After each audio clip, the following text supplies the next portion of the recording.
Good morning, everyone. Good morning. Welcome, everybody. We are so excited to have you here. I'm going to wait just a couple minutes while we get everybody logged on, but welcome to this webinar. We're going to be talking about how to build healthy teams and using that as your competitive advantage to win and to get results. So I'm going to have you guys open chat. If you can, make sure to just toggle to everybody so that we can see who's joining, see where you guys are from. And if you want to drop that in the chat now, that would be great. Just where you're joining from in the world. I'm in Southern California. We've got Cody in Utah, Matt in Dallas. So we're all over. All right. Awesome. I'm going to get us started London. with stops. Oh, London's winning. Paul. Got a couple other accents on here, Matt. Oh, that feels good. I'm not alone. Cody Perfect. can't make fun of me as much. I like that. I'll still do it. Well, Yeah. we're going to get started. So my name is Julie Dobbins. I work for the Table Group, and we are really excited just about the partnership with Leadr. And so today we've got Cody Thompson, who is the COO of the Table Group, and Matt Tresidder, who is the CEO of Leadr. And we're just going to be talking today just what it means to build healthy teams, what is organizational health, and talk a little bit about our partnership and how we're using technology actually to help leaders and teams all over be more healthy and more successful. And so, Cody, do you want to kind of just kick us off and tell us a little bit about Table Group? And then Matt, I'll have you talk about Leadr. Sure, absolutely. That'd be great. Thanks, Julie. Thank you guys for joining. This is going to be a lot of fun. We love talking about organizational health and sort of our why behind what we do and our partnership with Leadr. But I'll tell you a little bit about Table Group, but I kind of want to tell a quick snippet of how I got to Table Group, which is I'll do the Reader's Digest version. Graduate from college, bounce around through a couple organizations, nonprofits and for-profit organizations, wind up in San Francisco at a 4-person startup that's growing 25% month over month. And I was the 4th employee at the startup. And we literally sat around a kitchen table, kind of like a dining room table. And it was the most political 4-person organization that I've ever been a part of. So I haven't thought about organizational health or teamwork or any of that stuff until I'm living it in a 4-person political organization. And realized that, first read Pat's book, found out that he worked, 20 minutes from where I was at. And I was convinced, boy, I'd love to be a part of helping people not have the experience that I had. I was coming home from work. I was a worse husband, a worse neighbor because of the politics at that organization. And so finding Pat and the methodology behind the Table Group and organizational health was a huge blessing for me personally. I got to join Pat as 10 years ago, actually, is when Pat hired me, coming up on 10 years. And I started, answering phones and talking to people about 5 dysfunctions in organizational health, and have just read Pat's books, and he's given me more and more opportunities. So now I get a chance to help lead the Table Group. And we'll talk more about this. I'll give you a tip my hand here is like, we'll talk about organizational health, but to tell you what Table Group is really about is human dignity. Like, we think that people deserve to be dignified in their jobs, that they are uniquely wired to contribute on teams and to the world in specific ways. And so really behind everything we do around leadership, teamwork, organizational health, it's rooted in this idea that we want people to be more dignified in the work that they do. So that's a little intro, probably longer than Julie wanted me to go, but Matt. We're reading different Reader's Digest, apparently. Yeah. Okay, Matt, you're up.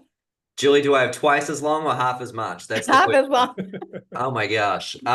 So good to Actually, be you here. can take twice as long because your accent's better. Okay. Love it. Love it. Well, yes, I am not originally from Dallas. I'm originally from New Zealand. Nice to meet everybody. I'm Matt. My wife, Kaisa, and my little baby, Ada, and Lucy call Texas home now. We love it down here. So a little bit of my story. I joined a tech company about 12 years ago now. I also joined around sort of employee number 405, right in that sort of garage stage of a startup. And we grew from 4 to 400 staff in about 5 years. And those growing pains that we experienced as an organization, but frankly, the growing pains that I experienced as a leader, if I could go back and do it again, there's a lot of things that I would change around the way that I coached, the way that I led.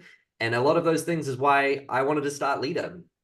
In fact, if I can get a little vulnerable for a moment, the thing that I wrote in my journal the day that I wrapped up at that last company was, I'm not proud of who I'm becoming. So when you talk about bringing truth and dignity in the workplace, that's the mission that Cody and Pat have. Our mission at Leadr is to develop 1 million leaders, because I know that if we can develop 1 million leaders, the workplace will look wildly different. And I hope that our employees wouldn't be saying, I'm not proud of who I'm becoming in the pursuit of doing excellent work. And so that's why I'm super passionate and fired up about what we get to do and partner together today. This started about a year ago, I think, right, Julie? When did we first meet? I think it was about a year ago. Yeah, I was either last May or June. So yeah, we're coming up just. Cody, you want to go first about sort of what brought this along and how we What got was the kicked off? impetus for the partnership? That would be great. Yeah, so this is a fun story because Pat, our whole organization is about changing the world of work. We had for years, there are different facets to what we do. We have consultants that go out and consult to executive teams around organizational health, and we'll get into the 4 disciplines and how we think about that. And really our goal is total organizational transformation. Like, it doesn't make, for us, we work at the executive team for the hopes that it transforms and the frontline employees actually get to experience what it feels like to live in a healthy culture. And we did that well in many organizations. And then we ran into some issues as we were trying to scale that, because we were really good at the stuff we were doing at the executive level. And then it just felt like a battle to try to get that down into every layer of the organization. And so probably a couple of years ago, and this is why it's a fun story to connect with Leadr, is probably 2 years ago, I went to Pat with a pitch deck, which I've never done before. I put together this pitch deck and I called it like the Table Plus platform or something like that. I was like, Pat, we really need to build something that reinforces the work that we do around organizational health so that it can be more scalable. How do we get it to every leader, and how do we teach them how to overcome the 5 dysfunctions? How do we teach them to have better meetings?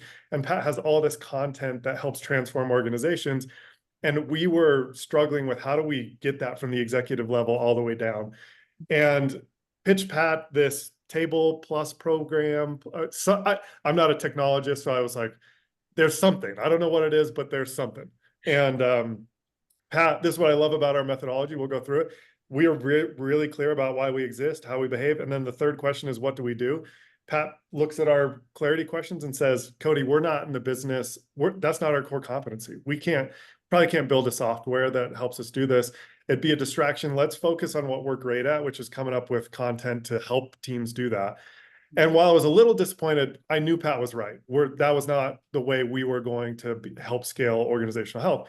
But it was always in the back of my mind about how useful that would be. So fast forward, I check our orders and inquiries that come around, like speaking for Pat and consulting. And I kept seeing this company Leadr that was spelled wrong, buying. Come on now. It's now spelled right. I think we should change the old wording of Leadr. It's a very New Zealand spelling, it feels like. Yeah, we'll take it. So we, in any case, we ended up, I kept looking at these orders that were coming through, ended up saying, I wonder who they are and what are they about, and learned more about their website, had a few conversations with Matt, found out that we were values aligned. What you just said at the beginning, Matt, is like, we want to develop 1 million leaders. We all know that this leads to results, and I'll talk a little bit more about that later. But there was so much values alignment. You had built a software that like reinforced a lot of what we did. And over the course of, 6 conversations, we finally decided like, hey, this is better than we could have thought it would be. And let's go to market together. Let's help transform organizations. And that's sort of where the partnership began. And we're a year into this, and we thought we would date, and then we got married, and now we're having having a family together, and it just keeps getting better and better. So Cody loves analogies, as everybody will see. So Matt, any other things you want to add to that before we kind of dive into questions? Yeah, I think the only thing I'll add is, in parallel, as Cody was sort of searching for a way to scale, the problem that we were looking to solve was when we built Leadr from the ground up, it was quite methodology agnostic, if that makes sense. It was very, hey, take it, do what you will. Run meetings the way you want to run meetings, set goals the way you want to run goals, have your reviews this way or don't. And so it was very agnostic. And I think that's fine, but it didn't actually drive to healthy habits. And so I think what the beautiful marriage or the family, I don't know we're having kids, Cody, so that's news to me. Thank you. I think that marriage has forced us to say, okay, great. Now there's actually a very opinionated or philosophical approach within the tool. And I think that's what's going to drive much more healthier habits moving forward. So that was the problem we were looking to solve on our end, which is why it was very symbiotic.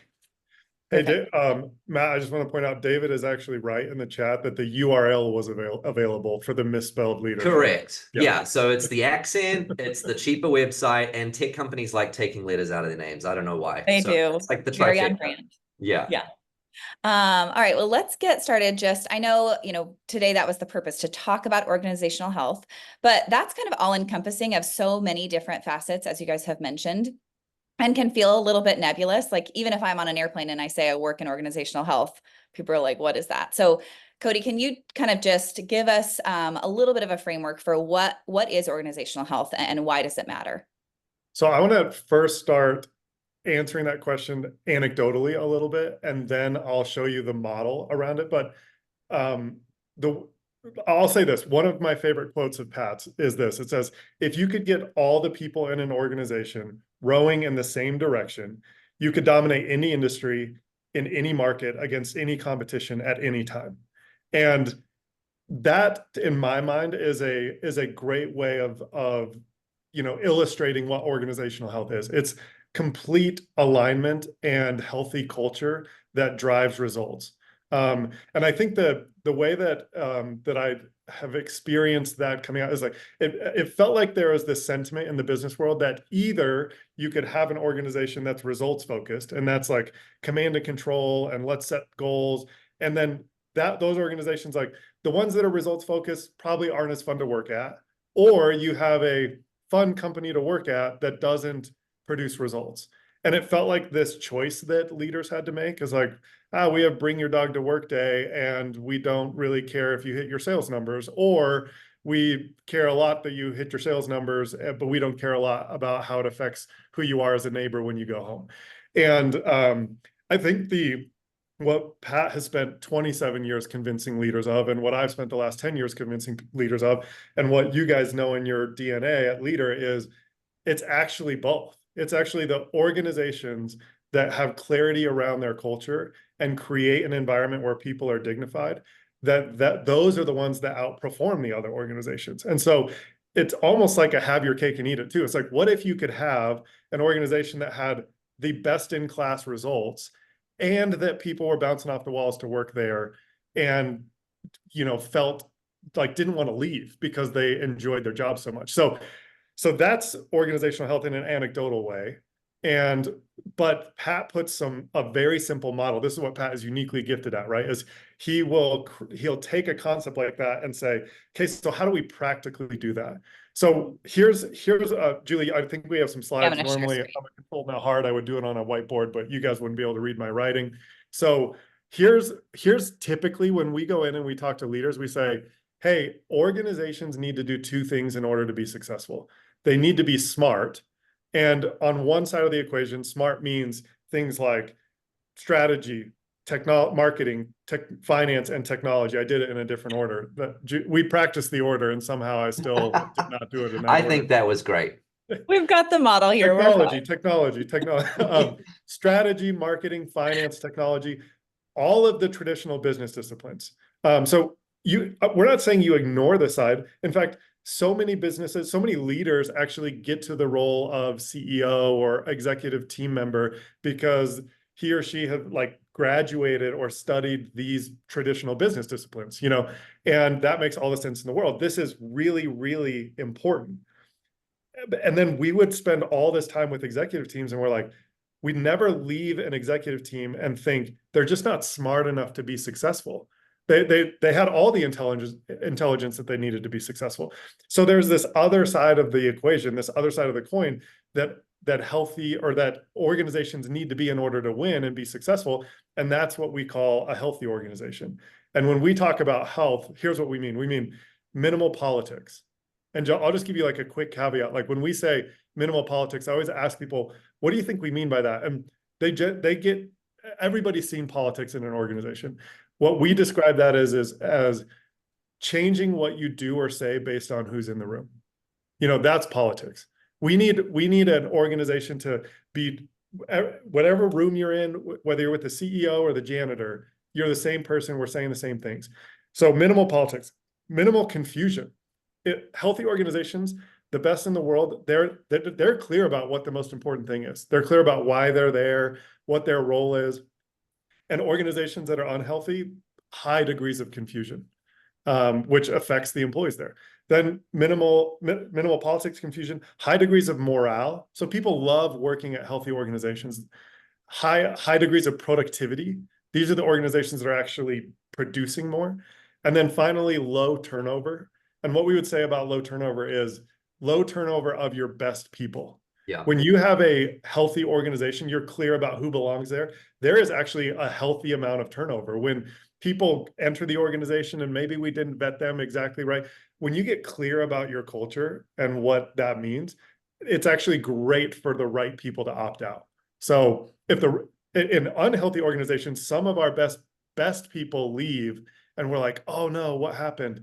So when we put this slide up, for almost every leader that we've ever done it for, or we write this on a whiteboard, they're like, oh man, that right side, that's what keeps me up at night. If I could eliminate the politics, the confusion, if I could do that, I would put my head on a pillow and have peace at night. But that's probably takes a little bit of time, right? And we're like, yeah. And they say it's probably a little messy. And we're like, yeah, it's a little messy. And then they go back and they tweak the dials on the smart side of the organization. Well, let's implement a new marketing strategy. Let's do a new CRM system, something that will not be as messy, but it's easier to chart on a Gantt chart. And the secret is actually that the smart side of the organization just gets a disproportionate amount of attention and time. And I steal an analogy from Pat. You'll know I steal it from Pat because the analogy is based on a show called I Love Lucy, which was maybe a decade before my time. But he does this thing when he speaks. He's like, Ricky comes home and Lucy's on her hands and knees in the living room and she is feeling around and Ricky says, what are you doing? She's like, well, I lost my earrings. And he said, you lost your earrings out here in the living room? And she says, no, I lost them in the bedroom, but the light out here is much better. And this is what CEOs do over and over again is the actual problem doesn't have as much light. They go back to the thing that they feel most comfortable at. So we believe that the health of an organization is a maximizer of the smart side. And healthy organizations get smarter over time. Smart organizations do not get healthier over time. So we focus a lot on the right, almost exclusively on the right side of this equation. So Julie, pull down the notes before we go to the next slide because I was long-winded.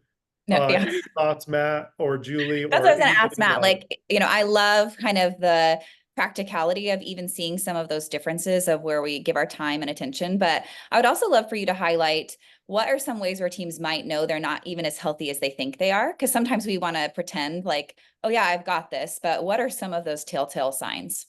No doubt. I think there's two tangibles that I'll touch on and then maybe two intangibles. Cody, you already touched on the big one, which is when good people are leaving your team. So it's not necessarily when people are leaving your team. I think if you actually establish some of these standards, some of these behavioral norms, and people opt out and leave your team, I would have, like, hot take, that might not be a bad thing. But if good people are leaving your team, that's probably a sign or a condition towards you're not as healthy as you think you are. The second one, and this might be a funny one, and maybe I'll offend people, but a second sign of unhealthy teams is if your meetings are boring or if they're a waste of time. If you're often sitting in meetings and you're thinking to yourself, there's too many people, the topics aren't relevant, we're not making any decisions, and you go to the meeting the next week and you talk about the exact same things, that's one sign of an unhealthy team. Yeah. There's two intangibles I want to touch on as well. And then Cody, feel free to add any color or disagree with me. That's fine too. So far, no disagreement here. All right. Well, let's see if I can get some. So one, let's talk about politics. So you talked about being the same person, whether whoever's in the room. I think that's a really good definition. Another one would be finger pointing and blame shifting. I think that's a very classic sign of political culture. And so here's one that you can test to see if your team is unhealthy or unhealthy. And I call it the us versus them test. And so if your team says things like, well, marketing, they didn't do their part, or engineering, they didn't do a very good job, or the people in sales, oh, they're always doing this thing. When people start saying that's an unhealthy team. And once you've heard this, you'll never be able to unhear it. If your team is using the words they frequently about internal other team members, you know you're unhealthy. In fact, the answer should always be us. So, or we're. So even if it's marketing, the answer is, oh, we're behind on our goals. If the answer's in the product team, it's always not they, it's always we. We're not doing as good as we can. We fell short. We didn't do a good job. It's never they. That's one sign of a political or a blame shifting or a finger pointing culture. When you have us versus them, it should always just be us all the time.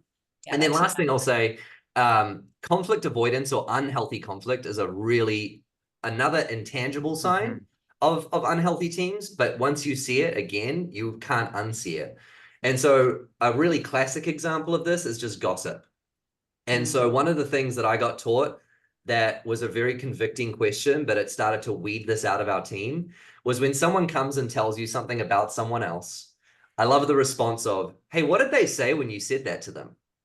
So for example, let's just play a game here. Let's say that Julie really ticked me off last week in a meeting that we're in because Julie didn't like my website designs, hypothetically. And I was talking to Cody and I was like, you wouldn't believe the conversation I was having with Julie. She didn't like the colors. She didn't like the design. She didn't like the accent. I was so offended. I can't believe it. The best thing that Cody can do is say, hey, what did Julie say when you told her that? If I respond with, I didn't tell her, I'm telling you so that you can go and tell. If I respond that way, that's an unhealthy team. That's showing conflict avoidance. That's showing unhealthy conflict. If I respond with, oh, I told her that, and then Julie responded, we had a big fight, and at the end of it, we like high-fived and everything was great. That's healthy conflict. That's healthy and not avoiding it. So I think those are the two intangible signs. Feel free to jump in there. Yeah. No, I love it. I actually think it maps perfectly onto Julie, do you want to pull up the slides for so to wrap this up, like what you're describing is actually the first step in building a healthy organization is you have to the first discipline of a healthy organization is build a cohesive leadership team. And yes, it starts at the top, but this should be the behaviors that every team, starting at the top all the way down to every leader, can embrace these 5 behaviors. And what you're describing is some of what the 5 dysfunctions is, and I don't think we have a slide for this, but Pat wrote a book, The 5 Dysfunctions of a Team.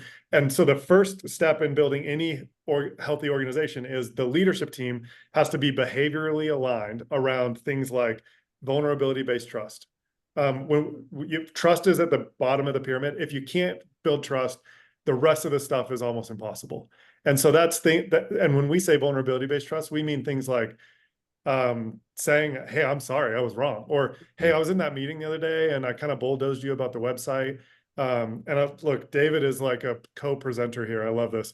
So they're the absence of trust, which leads to, if you have trust, you can have healthy conflict. And that's healthy ideological conflict. It's not about the person. It's not attacking, right? Yeah.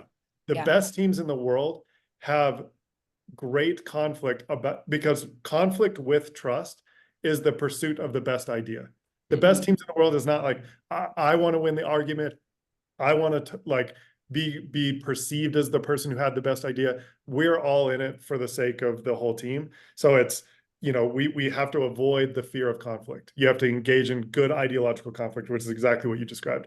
And then you have to lead to commitment. The best teams in the world leave the room, even if they've had great conflict and they say, here's what we're committed to, which leads to their ability to hold one another accountable. When we talk about accountability, we talk about most organizations do it in a hub and spoke model, which is what you described. Hey, Cody, you go tell Julie what I saw her doing or the way she didn't engage in this. And really the best teams in the world, Navy SEALs, all of the teams that operate at a high level have peer-to-peer accountability.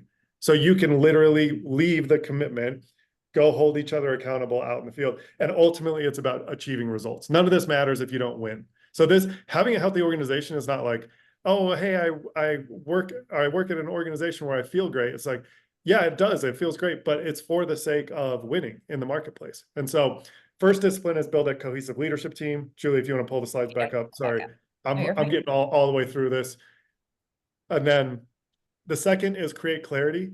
And somebody put the clarity questions in the chat earlier. I'm assuming it's David, our co-presenter, which is everything from why we exist to how we behave to what do we do, how will we succeed, what is our strategy, and what's most important right now, and who does what. And so you have to have that level of clarity. And then the third discipline is when you have that, that's complete ideological alignment at the top, you have to over communicate it, meaning everybody in the organization, and Matt, you do this really well at Leadr, like every all hands meeting is Every time. reiterating what the clarity is of the organization. And people need to hear that over and over and over Chief and over. reminding officers, right? Yep, chief reminding officer. That's right. Pat says if you're the CEO, you're the CRO, the chief reminding officer. And then finally, reinforce clarity. And that's where in our human systems, my favorite phrase on Discipline 4 is you have to institutionalize your culture without bureaucratizing it. This is not about a policy manual that people look up. It's about getting it in their DNA. Here's how we have effective meetings.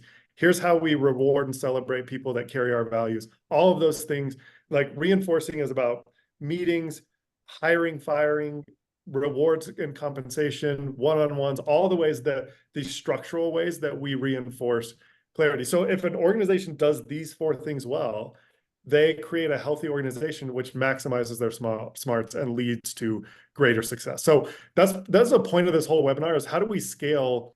Pat has said organizational health is the single greatest competitive advantage left.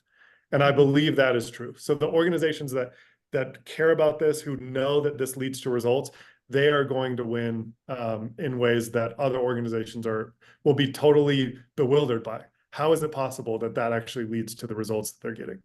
Yeah. I love that. And, I know we're talking about so many of the different principles and methodologies around organizational health and so much of what Pat has developed. But, then getting to the practicality, like you guys mentioned, of how do you help leaders learn that and then scale that across teams? So Cody, can you, I know Pat talks a lot about like, what's kind of the one way he can usually identify for a team if they're healthy or not. So can you talk about that a little bit? And then I've got another question for Matt before I know we want to get to Q&A too. So try to keep us moving. So it's a great question. And I know you want me to give one answer and I'm going to give 3 probably, which Great. Okay. No, I'll give one. So Pat has said this, and I don't want to sound like a Pat parrot, but he says, if I could observe one thing in an organization that would tell me whether they were a healthy organization, healthy team, it's not, their financial statements, it's not their P&L, it's actually their meetings. The best way when we get to Discipline 4 and it's reinforce all these things, it's the way that leaders behave or run meetings is probably the most indicative thing of whether or not they're going to actually win as a healthy organization. It's a standard rhythm that people have, that every company has meetings. And I will say this, so many companies out there are having bad meetings that if you just have good meetings, you're light years ahead of your competition. There's so many people think meetings are corporate penance, and they're just like, well, I have to go. This is the worst part of my job. And in healthy organizations, you're exhibiting the 5 behaviors. You're having good conflict. You know what the stakes are, and then you're reminding yourself what's most important and what matters. All of those. That is probably the single greatest thing that you can do is reinforcing organizational health is bake it into your meetings. Yeah, that's great. And like you said, that's just where you get to see all of the clarity and the methodology and so many of those cultural things lived out is in a meeting. So, again, practically that can still be really difficult because there is, you've got to have courage and there's so much methodology around that. So Matt, I know you've worked with teams all over. What do you see are some of the big challenges that leaders and teams are having as they're trying to infuse organizational health or trying to get healthy? And what does that look like for you as you've worked with them? Yeah, that scale question is the thing that keeps me up at night, because you've got, ideally, you've worked hard, you've galvanized the executive team, and they're working, very diligently to have health and to have healthy conflict and to work on their team meetings. But what we've seen time and time again is that dissipates as you go down the org chart. And so what looked healthy at the top of the team, maybe let's call that 5 to 10 people, by the time you get down to, let's say, 500 staff, there's usually a huge disconnect between what exists at the top of the org chart and what exists at the bottom because it didn't cascade. And that's really the importance of disciplines 3 and 4. So let's unpack, I think, why that happens. 1, those frontline managers, they're not useless. They didn't wake up that day thinking to themselves, how do I suck at my job? I know a lot of employees think that way about our boss, but they really didn't. They really didn't wake up that day thinking, you know what? I would love if my team hates me. I would love if my meetings were boring. They just don't. And so it comes from a place of being ill-equipped and not being trained and also not feeling comfortable to raise their hand and say, hey, can someone help me? So I think the first thing we have to do is start by assuming that nobody's ever sat in an executive team meeting before and know what it's actually like in there. I think there are very few employees that have actually sat in what Cody's describing, like a very functional, conflict-filled, heated, debate-filled meeting. I don't think they've ever observed that. And so if the only meeting they've ever observed are crappy meetings, then those are the type of meetings that they're going to have. And so I think this starts from a place of training, from a place of maybe even role-playing it or shadowing it. But at the end of the day, this is what this is all about. This is what we do, is we're building a playbook, we're building a platform to basically put this on a silver platter and say, this is exactly how you do it. It doesn't matter if you're a CEO or not. This is how you run a meeting. And so I think that question of scale, I think that question of how do we cascade it and how do we make everybody feel like they're on the same page is exactly what we're talking about today. Yeah, definitely. And as you guys, I know, we wanted to talk about both org health and scaling and Leadr and all of those different things, but are there a couple of things that you can highlight before we get into some of the questions that people have put in the chat or people submitted before of, Leadr Advantage, we have built very specifically and uniquely. There's not, we would say there's not like a competitor out there that's doing exactly what it's doing. So what are some of the very specific things as you guys have been designing Leadr, our team with your team, as you've been designing Leadr Advantage that you have integrated to help reinforce organizational health? What are some of those key factors of Leadr Advantage that help with the scaling and the reinforcement? I'll say two things real quick, and then Cody, you can say the 15 things that make my two things sound even better. So at the highest level possible, what we're trying to build and what we've built is a digital whiteboard for Lencioni's framework for every single employee. And so think about Pat leading a meeting on a whiteboard. We've taken that philosophy and we've input that into a platform so that it has, everyone has access to that. Yeah. On a more micro level, that's things like, if you can see if every goal is red, green, or yellow at the front of a meeting, now you're inspiring conflict. It's really difficult to sit in a meeting when there's this big red elephant in the room, literally, and everyone's like, are we going to talk about the big red goal that's sitting right there in front of us on the agenda? That is enforcing and creating conflict in a way that's never been done before. And then the second thing I'll tag on to just very tactically how we've done this is end of meeting discipline. So at the end of every meeting, no one should walk away going, who's doing what and what did we decide and what are we doing by the next meeting? There's this nice forcing function of, okay, what are the action items? What are the tasks? Who's doing what and who's doing it by when? So that next time you come to meet, we're not all doing the, hey, I thought that was supposed to be done by now. And how come this didn't get finished? That end of meeting discipline has been huge for me because it's like healthy accountability. Yeah. Now, Cody, what are the 10 points that make my points not as good? No. I love that. I think, we've even talked about what the messaging of this product is. And I think there's some level of, there's visibility at the leadership level. Like that's what you want. Like when we talk about, you show the healthy side of that equation, it's like minimal politics, minimal confusion, being a leader in an organization and realizing, boy, I feel so much peace that people know what the most important thing is. They know it from the leadership level, they know it at their team level.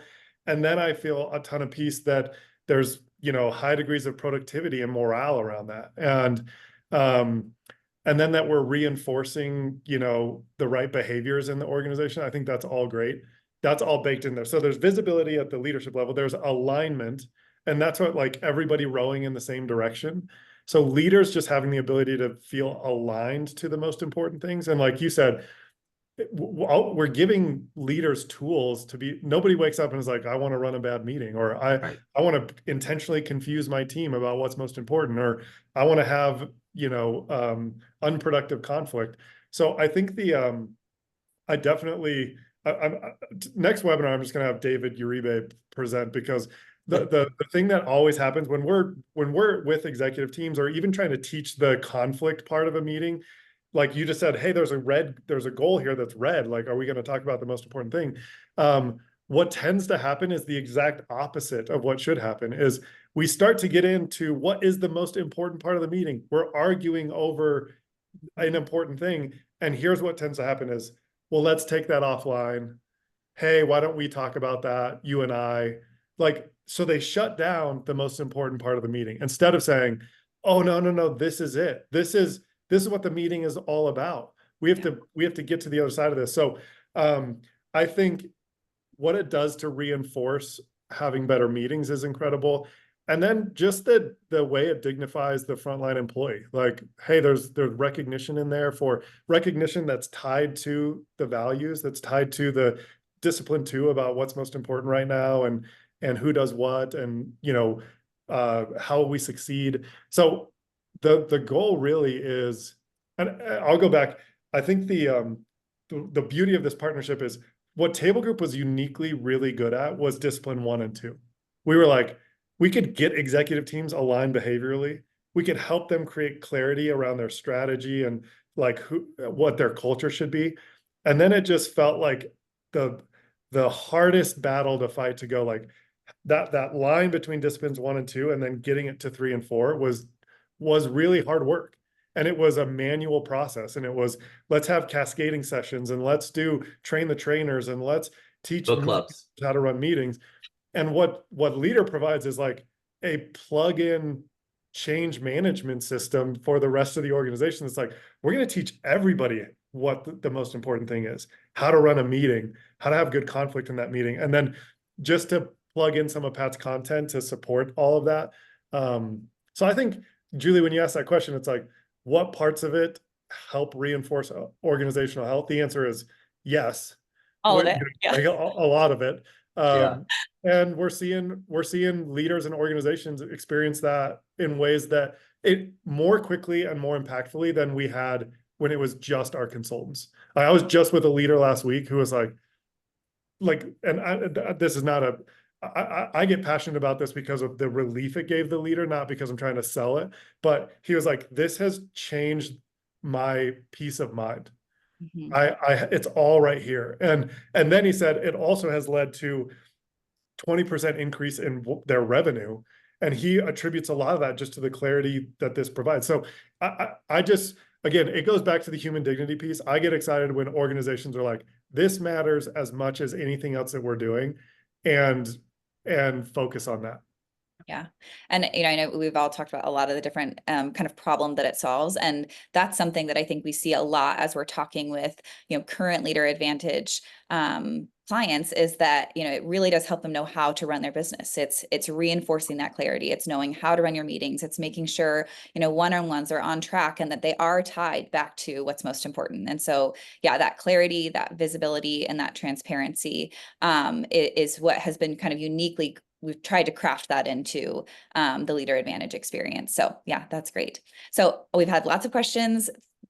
So many came before. We tried to filter through them. We've been getting them in the chat, which I'm now trying to pay attention to the chat and my list. But I know we've talked a lot about executive teams and trust, and just that obviously is the foundation. So Haley had asked, how do you help break down walls with the executive team and encourage an environment of transparency and trust? So how do you build trust? Go, Cody, bring it.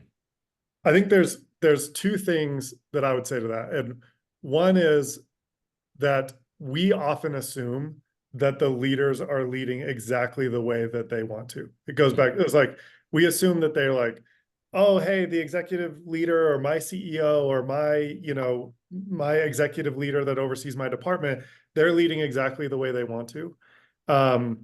And it actually has it's such a service to them to very humbly go to that room and anticipate objections and just say, hey, if I were in your role, I would want to hear this from someone. Like, I don't think I could do your role. It's not that I'm thinking I'm better at that, but I do want you to know that, like, and whatever the vulnerability bit of that is, it's not like, I want you to know that you don't understand organizational health, and that would help us a lot. It's like, hey, I think that we could benefit a lot from starting with vulnerability. I don't think we do that well. Or if you're the leader, I'll say this too. Sometimes leaders go for years with the same team and they haven't done anything vulnerable with them. And they think, well, I can't start now. And that's the worst idea, is like the thing that you should do is say, hey, I'm sorry, I've never done this before. But I want to lean into more vulnerability because I think it's going to be beneficial for our team. And I feel terrible that it's like we've gotten so busy that I haven't made this a priority, but I think there's a future where we're a better team as a result of this. So I think both of those things are possible. You can manage up a little bit and tell your boss the kind truth. But also as a leader, you can be vulnerable in even saying I haven't focused on this before. And I'll say one thing as the CEO here, and I will speak on behalf of all of other CEOs. We do not like getting surprised by what we hear in exit interviews. It pains me every time I read all of them. And every time I read it, I wish that someone felt comfortable enough to come and talk to me to say that thing before it landed in the exit interview. It's the worst because it's too late to fix it. And so I think what Cody's saying is so good. As speaking on all CEOs, please go to their office and say, hey, I care enough about this team to be candid with you. I care enough about this organization, this company, to share some hard truths. And I'm only sharing this not from a place of complaining, but from a place of I want to get better. I would hope. And if this happened to me, I would like shower you with gifts, whatever that means. Probably a couple of free Leadr pins. But I would shower. The leader wants to hear it because we want to get better. I don't think they want to stagnate and stay still, right? Yeah. I want to give one story too, because one of the like blessings of my job is that I get to be in rooms with leaders that I otherwise would never have been in the room with. And there's this one guy, when you ask like, I'm not the leader, but I care about organizational health. How do I get the rest of my organization to care about this? One of my favorite stories is this guy named Donnie Smith. He was the CEO he became the CEO of Tyson Chicken, the major chicken distributor. But what was amazing is he told the story in our office. He got the reputation, his nickname was called the Trash Man. And here's what's interesting. He was at a lower level in Tyson Chicken, and he started doing the 5 dysfunctions of a team on a team that was one of the most underperforming teams in the company. And he just said, you know what? Our leadership probably doesn't buy into this. I'm going to do this in my little arena, like the circle of influence versus circle of concern. He made that team healthy. They became the top performing team in that industry. So here's how he got the name Garbage Man. They took him and they put him on the next worst performing team, and he did it again. And then he got put on the next worst performing team, and he did it again. And then he got promoted to CEO. And he was just like, I went around the organization and created organizational health and the teamwork in my own pocket.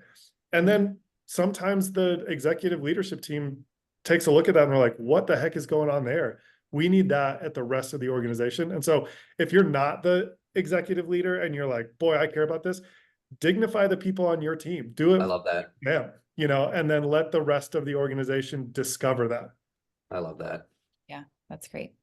So we had another question come in from Monica, and she said, really wanted to learn how to lead through performance management. She was vulnerable and said, we're not currently doing, sorry, Monica, hopefully it's okay that I'm sharing that part of your question. So, wants to know how to lead well through performance management. And Matt, I know that's something that you're really passionate about. Yeah, we literally wrote a book called Management is Dead. I'm super, super passionate about this topic. I think the first thing is to reframe that performance management is just about providing clarity. And so instead of reframe that word accountability to mean a good thing, at the core, we're just trying to provide clarity of where everybody stands. I truly believe that people, their imagination is often worse than reality. And they might think they're in a worse standing with their boss or with their leader than they really are. And the best thing that leader can do is go to them and just be kind, but candid, and share with them, hey, this is where you stand. And so I think first, reframe performance management is not a bad thing. It's just about providing clarity to people. There's that great quote, to be unclear is to be unkind. Or there's another one that I love, where clarity lacks, negativity fills the void. And so if we're not providing clarity, people's subconscious will automatically assume things are worse than they are. And actually, the best thing I could do is sit down with Cody and be like, X, Y, and Z, this is where you stand, this is where you're at. And most of the time, if not all of the time, there's actually a huge sense of relief, a huge sense of relief. Now, doesn't mean the conversation is not hard. It doesn't mean it might not be awkward, but it does mean that at the end of it, both people are walking away knowing where they stand. That would be my take. Yeah, that's great. Cody, did you have anything you want to add?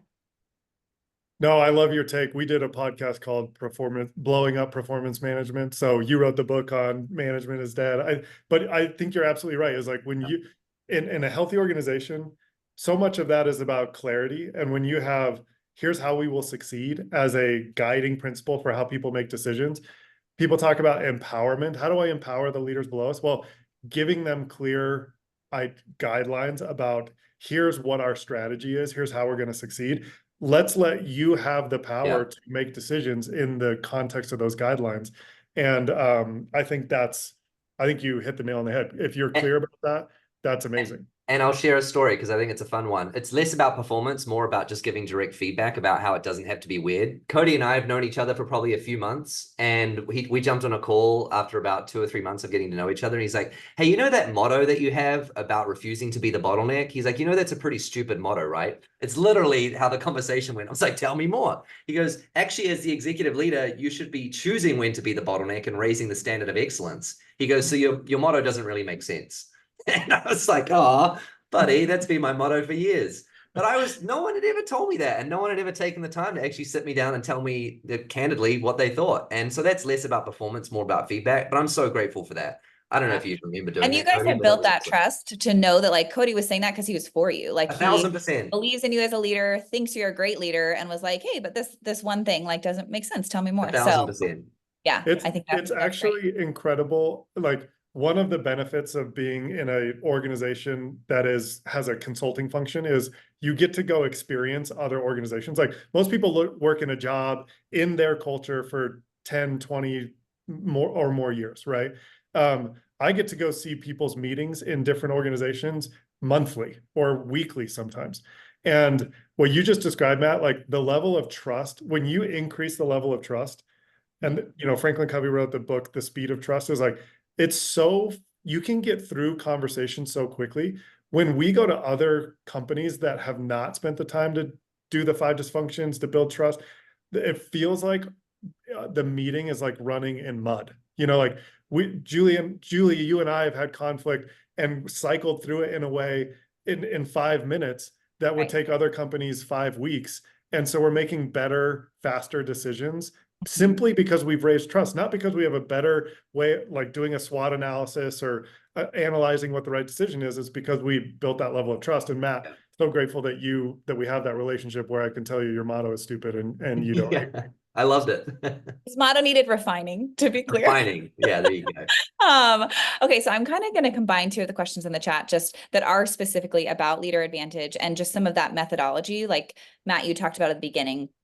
It's not agnostic. There's a lot of these frameworks that are built in. So I'm balancing knowing maybe not our whole audience knows every single thing about ideal team player or the weekly tactical or a working genius, or has read the Advantage and all of the methodology around clarity. But can you guys talk a little bit about how Leadr Advantage does help reinforce those things? And particularly, the question in here of the day-to-day work for teams, because I think that's something else of like, okay, well, a meeting is once a week and I'm not on the executive team, but this really can apply to all of those things. So that was the most long-winded way to ask a question ever. Hopefully you get what I'm directing towards. I got it. I think the visuals actually help. Do you mind showing that screenshot that you had in the slide? The weekly tactical? The weekly tactical. Yeah. I think the visual helps. So what Julie's going to show is sort of one view of what just one team meeting could look like. And so right at the top, you'll see what Cody was talking about earlier, the answer to question number 5, which is what's most important, or the thematic goal that's right there. And then beneath that, there's 2 types of goals. Defining objectives are the big rocks. What are the things that we can't afford to miss on right now? These are more qualitative than anything, but it's front and center. Red, green, yellow, how are we tracking? It's in front of you, and it's in real time throughout the week. You can update it as well. And then the next layer down is standard operating objectives. These would be more like business as usual goals. These are the metrics that we can't afford to miss to keep the lights on. And so every week you can see an accurate view of that. And then right down in the bottom right corner, you can't see it great, but there's a little button that's called the Team Working Genius. Cody, do you want to touch on briefly what this is and why that's helpful to getting to know your team more? Yeah, so we've integrated Working Genius into this tool for a variety of ways. One, it does build trust faster than most tools we've used because you get to say, here's what I'm great at, here's what I need help with. It's all out there in the open, and we want to maximize people's strengths, and it helps people understand how they work together. The way it actually has revolutionized the way that we run meetings is you need to get into a meeting and identify the stage of work that you're in. Like, what are we doing in this meeting? Are we coming up with new ideas about how to solve a problem? Are we just galvanizing people because we've already determined what the solution is and we're trying to blow through some obstacles? And so the Working Genius team map, in the way that we've integrated into the weekly tactical meeting, is people get this idea of like, hey, here's who's represented in this meeting here by geniuses. And we're going to identify the elevation of this meeting. And it's going to help people understand, hey, this meeting might be uncomfortable for my set of geniuses. It might not be we all want to show up to every meeting and make it match our altitude of genius. And maybe that's a little too nuanced for people who haven't listened to the Working Genius podcast, shameless plug. But the idea that everybody's bringing their own genius in the way they show up to that meeting, and just giving them context to say, here's where the stage of work we're in, here's what's most important, here's who I am as I show up, and a team leader to look at that map and say, okay, now we can have the right meeting that is more productive as a result of all that context is hugely beneficial. And I know this is a screenshot, so it's static, but if you are in Leadr Advantage, you can kind of scroll over this widget to see like, okay, we're really heavy on tenacity, or we've got a lot of galvanizers. So our weekly, when our the three of us, and we've got a couple other, we meet weekly, lots of galvanizers. So we know we're going to show up and everybody's going to be up. They want momentum. But you can also click on the team map and really see the full breakdown of people's geniuses and frustrations. So again, that's, like Cody said, so helpful in just understanding who's here, how are we going to show up, and then what does the work require? What type of meeting are we in? So that's something that's really helpful. And then it is integrated a couple of other places throughout as well for Working Genius. But so this is just one example of the methodology around meetings. There's also clarity, front and center. Every time you log in, you get to see the answers to those for your organization. Ideal team players is integrated. I mean, there's so many different ways. Matt, you're probably more equipped to talk through some of that, but anything else you can highlight? No, I think I would add one thing, which is the thing that I think the world, I don't know how many years ago it was, maybe it's 10, maybe it's 15, is like the world had an information problem. You used to have a competitive advantage based on maybe you had better access to a strategy, or maybe you had more information or more data. Almost every other, so it was all an information problem. And then we swung the pendulum the exact other way, which is now there's so much information that most of the world has a curation problem. And it's like the thing that we need is the right information in front of us. And how do we distill that down? And I'll say this is another reason that the partnership worked, is what I think Pat is uniquely gifted at is making things simple. It's actually harder to make something simple than it is to make something complex.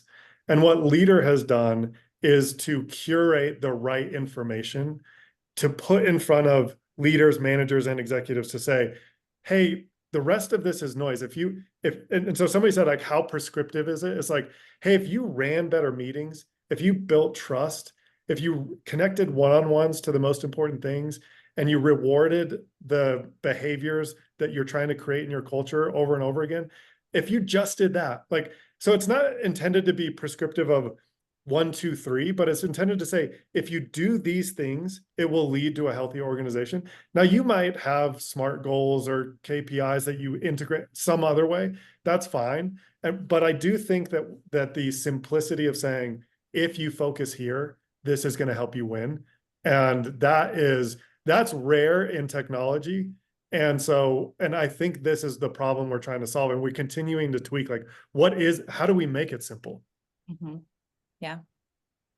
One other question that had been in the chat from Ryan is just kind of the mechanisms for feedback in Leadr Advantage. So can you guys touch on that also?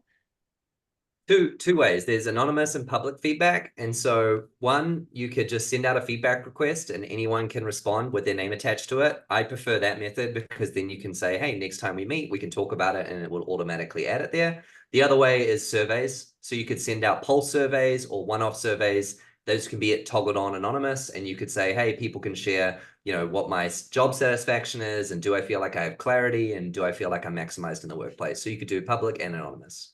And I would just say, so much of that, if you build a culture that has vulnerability-based trust and you're having those conversations, like, in some ways, so much of what Leadr is doing is also creating the scaffolding for the leader to have the right conversations. You know, it's not abdicating the conversation. You don't just chat somebody some feedback. You're like, I want to talk to you about the way you showed up in that meeting. But so many leaders need some help to initiate those conversations. And that's what you guys have done really well, is when we go back to institutionalizing the culture without bureaucratizing it, that's a way of getting that in your DNA. Is like, hey, next time I see you, I'm going to pull you in my office and just go like, hey, here's a little bit of feedback. It's sort of like, in organizations that do this regularly, it's sort of like letting the air out of the balloon. When you don't do it, it feels like the biggest thing in the world. And what you guys have done is like, let's take all the sting out of that. Let's just do make it less of a big deal. Yeah, let's not make it a big deal. I love that. Yeah.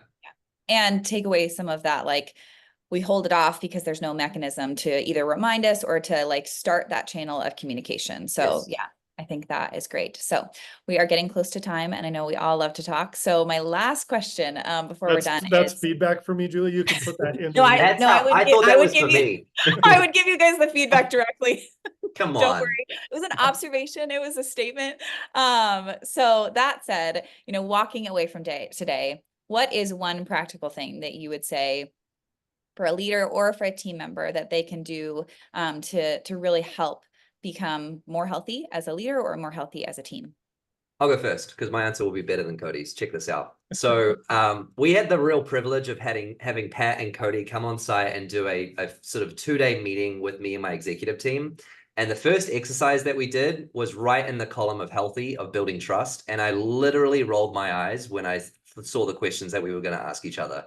And because we were all like, really? I know the team I've worked with before. And the questions were this. So if you want to write them down, you can write them down. The questions go like this. Where did you grow up? What did your parents do when you were growing up? How many siblings do you have? And in what order do you fall in those siblings? And then the last one is, please describe a unique or interesting challenge or experience from your childhood. And how did that impact you then? And how did it impact you now? So where did you grow up? What did your parents do? How many siblings do you have? And what's a unique challenge and how does that impact you now? I saw the questions ahead of time. I'm like, seriously, this feels like Kumbaya Trust Falls. I'm like, I've worked with this team for 4 years and I'm like, we're going to do this. I'm like, okay, we're going to do this. I learned things about my team I had no idea. And so I went first and I was like, hey, I grew up in Auckland, New Zealand. My dad was a photographer. He built his business from the ground up. I'm the eldest of 4 boys. And my next youngest brother grew up with a ton of medical issues and was in and out of hospital for the first 5 years of my life. And so all I knew in the first 5 years of my life was crisis. And how that impacts me today is I'm in a startup that's crisis all day, every day, and I'm just dead to it. And so when everyone else is freaking out, running around with their heads cut off like headless chickens, I'm just there like, what are you all doing? Chill out. This is totally going to be fine. And I totally lack empathy for everyone around me. And that's where that comes from. And so I'm sharing this and my whole team's going, yes, that's Matt. That's what he does. And my whole team went around and did that exercise and we built trust like no tomorrow. So if there's one thing that I could encourage everyone to do is build more trust, do this exercise if you like. It'll be a complete game changer. That would be my one galvanizing moment. Well, and one thing just to note is like you just did that entire exercise pretty impressively in like 2 minutes, right? So something too is this doesn't have to take, now we want to continue to do it, right? That is the foundation. So it needs to keep happening, but building trust doesn't have to take 4 days and, you know, be this long exercise. It can be something where you ask a couple of great questions and allow everyone to share. So I love that answer. Cody, what's one thing they can walk away today and do? Yeah, I love that answer too. I think if you can't build trust, it's tough to do the rest of this stuff. And that leads to human dignity. It leads to changing the workplace, all of that stuff. So I love that answer. So I'm not going to answer your question, Julie. Do something, you know, like, you know, figure out read the Advantage or sign up for a Leadr demo or talk about Working Genius with your team. All of those things, like any step in that direction, it might be like, sometimes you have to slow down to go fast. And everybody on this webinar, just grateful that you spend an hour with us. Everybody's so busy that we ignore this a little bit. And so it's worth slowing down so you can go fast. And then I'll just say this is like, going back to what we talked about at the very beginning is our desire to change the world of work is we're not finances driven company. We're an impact driven company. And I love that your sentiment, Matt, about developing 1 million leaders. The idea that we could change the world of work is insane. And I love that there's enough crazy people that care about the same things that we care about and do all that to try. But I think that there's a future out there where people are dignified in what they're doing. They come home, they're better parents, they're better neighbors, they're better husbands and wives as a result of this. And if work is where we're spending, like we spend a third of our lives, but like more than half of our waking hours at work. And it should be a place where people are clear about what's most important and how they contribute and all that stuff. So I just appreciate people that are willing to join a webinar like this and say like, hey, we're not teaching you, we're not focusing on the smart side.